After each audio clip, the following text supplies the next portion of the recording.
அனைவருக்கும் வணக்கம். இது சோஷியல் ட்ரெண்ட் தமிழ்.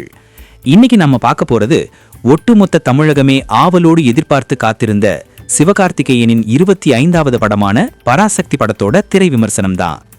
1960களின் தமிழ்நாட்டை கண்முன்னே நிறுத்தியிருக்கிற இந்த படம் நிஜமாவே தமிழ் தீயை மக்கள் மனசுல பற்ற வைத்ததா? வாங்க பார்க்கலாம்.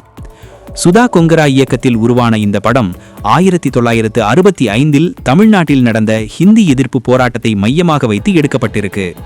ரயில்வே ஊழியராக இருக்கும் செழியன் சிவகார்த்திகேயன் அமைதியை விரும்புபவர். ஆனால் அவர் தம்பி சின்னத்துரை அதர்வா போராட்டக் களத்தில் தீவிரமாக இருக்கிறான். அதிகார வர்க்கமும் ரவிமோகன் நடித்திருக்கும் மிரட்டலான வில்லன் கதாபாத்திரமும் மாணவர்களை ஒடுக்கும்போது ஒரு கட்டத்தில் செழியன் எப்படி போராட்டத்தின் முகமாக மாறுகிறார் என்பதுதான் கதை. முதலில் பாராட்ட வேண்டியது படக்குழுவின் உழைப்பை. 1960களின் காலகட்டத்தை அப்படியே திரையில் கொண்டு வந்திருக்காங்க. கலை இயக்கம் மற்றும் ஒளிப்பதிவு படத்திற்கு மிகப்பெரிய பலம். சிவகார்த்திகேயன் தன் கெரியரிலேயே ஒரு கனமான கதாபாத்திரத்தை மிகச்சிறப்பாக கையாண்டிருக்கிறார். அவரது வசன உச்சரிப்பு மற்றும் போராட்டக் களத்தில் காட்டும் வேகம் நம்மை வியக்க வைக்கிறது.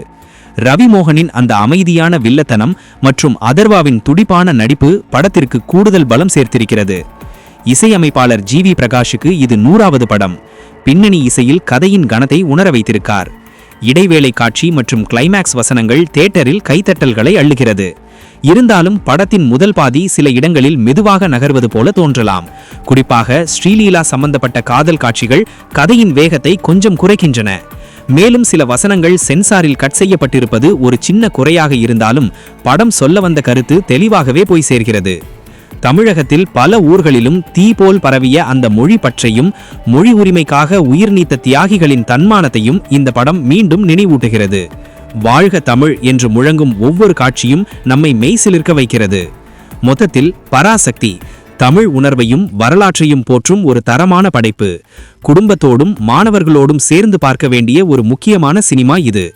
இந்த வீடியோ உங்களுக்கு பிடிச்சிருந்தால் லைக் பண்ணுங்க, உங்க நண்பர்களுக்கு ஷேர் பண்ணுங்க. பராசக்தி படம் பற்றி நீங்க என்ன நினைக்கிறீங்கன்னு கீழே கமெண்ட்ல சொல்லுங்க. மறக்காம நம்ம சோஷியல் ட்ரெண்ட் தமிழ் சேனலை சப்ஸ்கிரைப் பண்ணுங்க.